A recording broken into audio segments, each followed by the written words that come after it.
कि उत्तरकाशी से बड़ी खबर है, जहां पर आज सिलक्यारा टनल रेस्क्यू ऑपरेशन जो चलाया जा रहा है उसका 14वां दिन है आज। ये बड़ी खबर आपको बता रहे हैं, उत्तरकाशी से बड़ी खबर है, जहां पर लगातार रेस्क्यू ऑपरेशन चल रहा है, तेजी से चल रहा है टनल में रेस्क्यू ऑपरेशन। और आपको बता दें कि केंद्रीय मंत्री वीके सिंह और सीएम धामी उत्तरकाशी में डटे हुए हैं।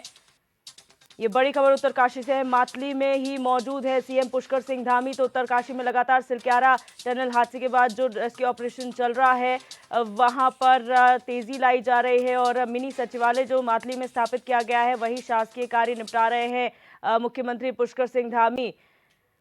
तो तमाम अधिकारी यहाँ पर मौजूद है सिलक्यारा में। उत्तरकाशी के सिलक्यारा में जो टनल हादसा हुआ था उसके बाद लगातार रेस्क्यू ऑपरेशन चलाया गया। आज 14वां दिन है इस रेस्क्यू ऑपरेशन का और 14वें दिन भी लगातार तेजी लाई जा रही है काम में। केंद्रीय मंत्री वीके सिंह, सीएम जो है पुष्कर सिंह धामी,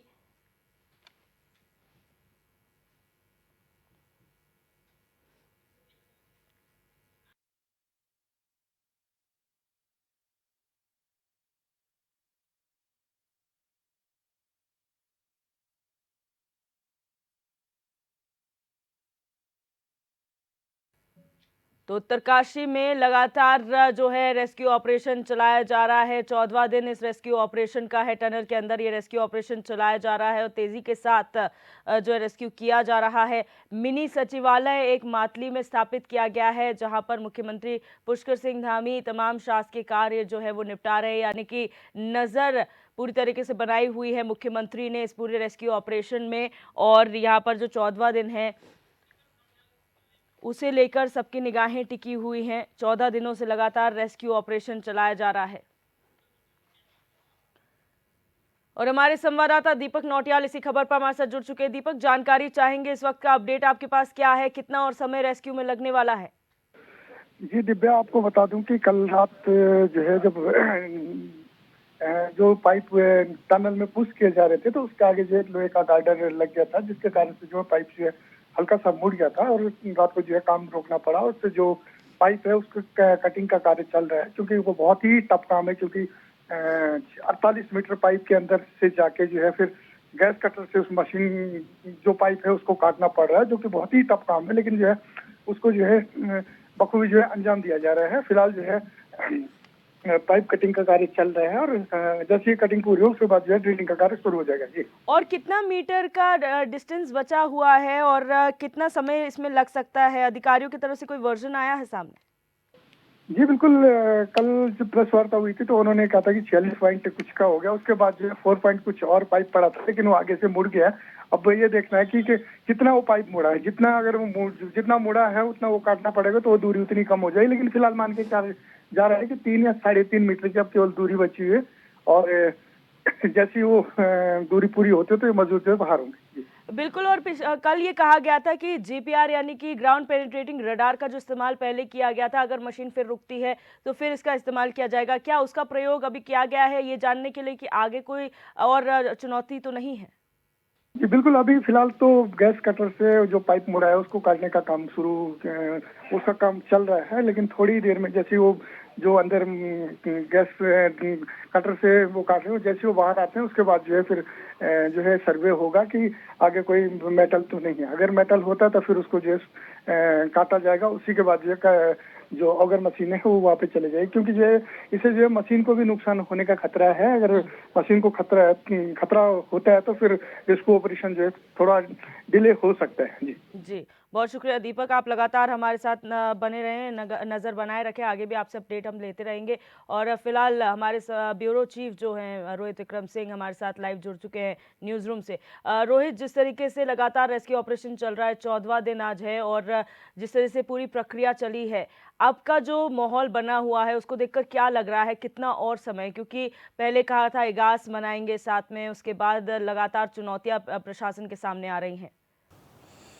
देखिए दिव्या जी, जो देरी हो रही है ये अप्रत्याशित है और चूंकि इसके बारे में किसी को अंदेशा नहीं था कि इस प्रकार से मंजिल के करीब पहुंचकर ये जो लोहे की जो छड़ें हैं ये जो पाइपलाइंस हैं इसको डिस्टर्ब करेंगी। और चूंकि परिस्थितियां बिल्कुल अनुकूल है, कोई पैनिक जैसी स्थिति नहीं है दिव्या जी।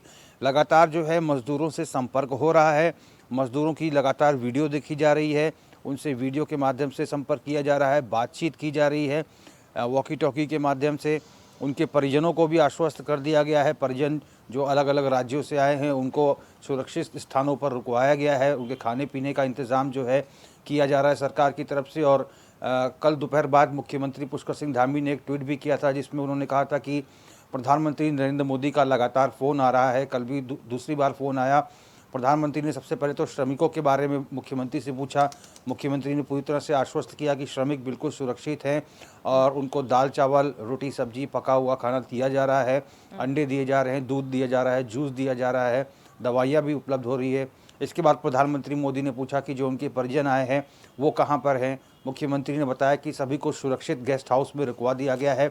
4 नोडल अधिकारी सब नोडल अधिकारियों को उनकी सुरक्षा में और उनके खान पान के इंतज़ाम को लेकर आदेशित किया गया है, जो अपनी जिम्मेदारियां सुनिश्चित कर रहे हैं। तो लगातार जो है परिस्थितियां बिल्कुल अनुकूल है दिव्या जी। 41 एम्बुलेंस अभी भी मुहाने पर खड़ी हुई हैं जी। जो एक बेस अस्पताल जो है बनाया गया है वहाँ पर 41 बेडों की संख्या वहाँ पे भी है। दवाइयों के प्रॉपर इंतज़ाम हैं। ऑक्सीजन सिलेंडर्स जो है पर्याप्त मात्रा में है। और सामुदायिक स्वास्थ्य केंद्र जो चिलियालीसौड़ में है वहाँ पर 41 बेडों का बिल्कुल हाई इक्विप्ड जो है एक अस्पताल तैयार किया गया है। वहाँ मौके पर पुलिस बल तैनात है, SDRF तैनात है, ITBP के जवान तैनात है। बाकी लोगों का जो प्रवेश है बिल्कुल प्रतिबंधित कर दिया गया है। अब इंतज़ार यही हो रहा है, क्योंकि कल जो शाम को ब्रीफिंग हुई थी नोडल अधिकारी नीरज खैरवाल और जो महमूद अहमद हैं प्रबंध निदेशक NHIDCL के, उन्होंने ये बताया था कि चूँकि जो ये लोहे की जो छड़ें आ रही हैं और शासन की तरफ से ये जो तस्वीरें हैं वो भी दिखाई गई थी। और मुख्यमंत्री शाम को करीब 8:30 बजे पहुंचे भी थे वेन्यू पर, टनल पे, और उनके साथ हरिद्वार सांसद डॉक्टर रमेश पोखरियाल निशंक थे और केंद्रीय मंत्री जनरल VK सिंह भी मौजूद थे।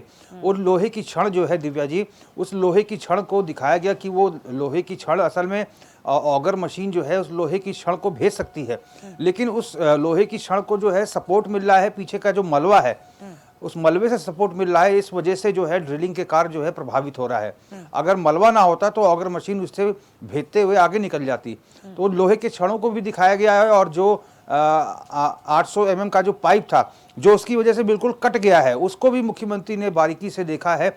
4 हिस्सों में बट गया वो, सोचिए दिव्या जी। और उसके पहले जो 800 मीटर का पाइप था वो जगह जगह से उसमें छेद हो गए थे और वो चपटा हो गया था। तो ये जो है चुनौती आ रही है। कल शाम 6:30 बजे तक की अगर बात करें तो 2.2 मीटर तक का ही ड्रिल हो सका था और फिलहाल 10 मीटर का जो डिस्टेंस था वो बाकी था। अब चूंकि ऑगर मशीन को भी लगातार जो है ये तमाम जो लोग हैं ये लगातार नहीं चला रहे हैं, जो एक्सपर्ट्स हैं अब थोड़ा रुक रुक कर ही इसको पेनिट्रेट किया जा रहा है, क्योंकि ऑगर मशीन की वजह से अंदर कंपन जैसी स्थिति भी उत्पन्न हो रही है दिव्या जी। तो ये भी समस्या आ रही है।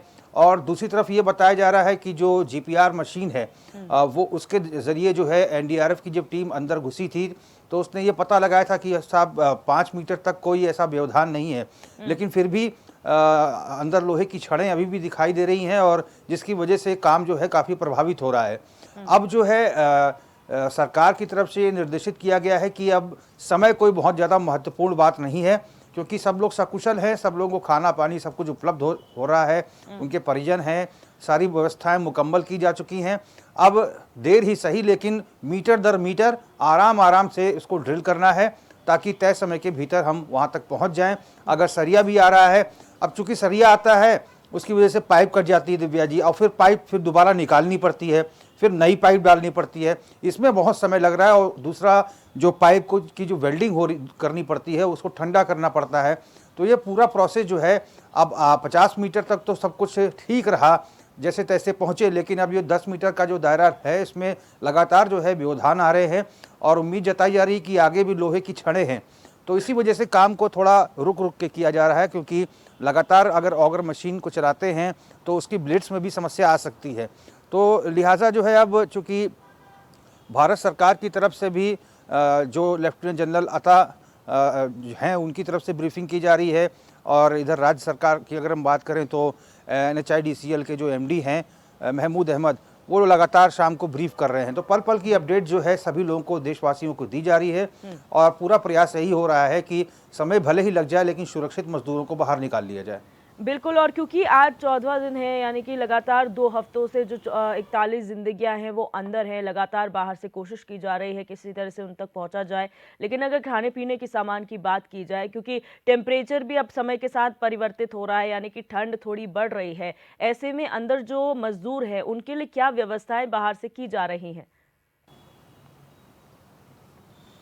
बहुत अच्छा सवाल किया दिव्या जी आपने, क्योंकि जो ट्वीट प्रधानमंत्री नरेंद्र मोदी ने किया था, उन्होंने ये भी पूछा था मुख्यमंत्री से कि साहब ये बताइए कि अंदर मजदूरों के लिए खाने के अलावा जो जरूरी दैनिक सामान है वो क्या पहुंचाए जा रहे हैं। मुख्यमंत्री ने साफ कहा था कि उनको साबुन पहुंचाया जा रहा है, पर्याप्त मात्रा में पानी पहुंचाया जा रहा है पीने के लिए और नहाने के लिए भी। एक अच्छी खबर है कि मजदूर अब अंदर स्नान भी कर रहे हैं, तो ये एक बहुत बढ़िया खबर है। उनको ब्रश, टूथपेस्ट और जो तौलिया, जो ज़रूरी सामान है और जो कपड़े हैं वो भी अब लगातार पहुंचाए जा रहे हैं, ताकि ऐसा ना हो कि एक कपड़े को 4-4 दिन पहनना पड़े।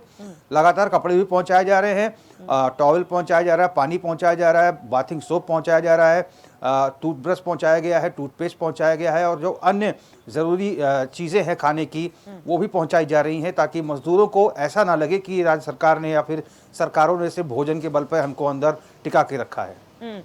और मैंने जिस तरीके से ज़िक्र किया रोहित जी, यहाँ पर टेम्परेचर गिर रहा है क्योंकि पहाड़ी क्षेत्र है, ज़ाहिर-सी बात है, बिल्कुल टनल के अंदर तो और ज़्यादा टेम्परेचर कम हो जाता है। ऐसे में उसके लिए क्या व्यवस्था है? क्योंकि खाने-पीने रोज़मर्रा का जो सामान है वो अपनी जगह है, लेकिन ठंड से बचाव के लिए क्या व्यवस्था की गई है? जी दिव्या जी, ये इनपुट हमें प्राप्त हुआ है, जो भास्कर खुलवे है उनके द्वारा ये इनपुट प्राप्त हुआ है कि चूंकि गुफा के वो अंदर हैं, सुरंग के अंदर हैं, तो वहाँ ठंड बहुत ज़्यादा नहीं है, वहाँ पे थोड़ा सा जो वातावरण है वो गर्म है, तो इसीलिए परिस्थितियाँ अनुकूल हैं। ऐसा नहीं कि उनको गर्म कपड़े की आवश्यकता पड़ रही है, चूँकि बाहर से कोई नमी जैसी कोई चीज़ आ नहीं रही है, अंदर चूँकि ऑक्सीजन पहुँचाया जा रहा है और कार्बन डाइऑक्साइड वहाँ पर नहीं है, इस वजह से ठंड नहीं है। यदि कार्बन डाइऑक्साइड होती दिव्या जी तो वहाँ पर ठंड जैसी स्थिति होती। फिलहाल ऑक्सीजन का पूरा सप्लाई है, जिस वजह से तापमान भी सामान्य बना हुआ है। गर्म कपड़े की कोई फिलहाल आवश्यकता उनको नहीं पड़ रही है, जैसा कि इनपुट्स मिल रहे हैं और जैसा कि उनसे पूछा भी गया है। बिल्कुल रोहित, बहुत शुक्रिया हमारे साथ जुड़ने के लिए और तमाम जानकारी साझा करने के लिए।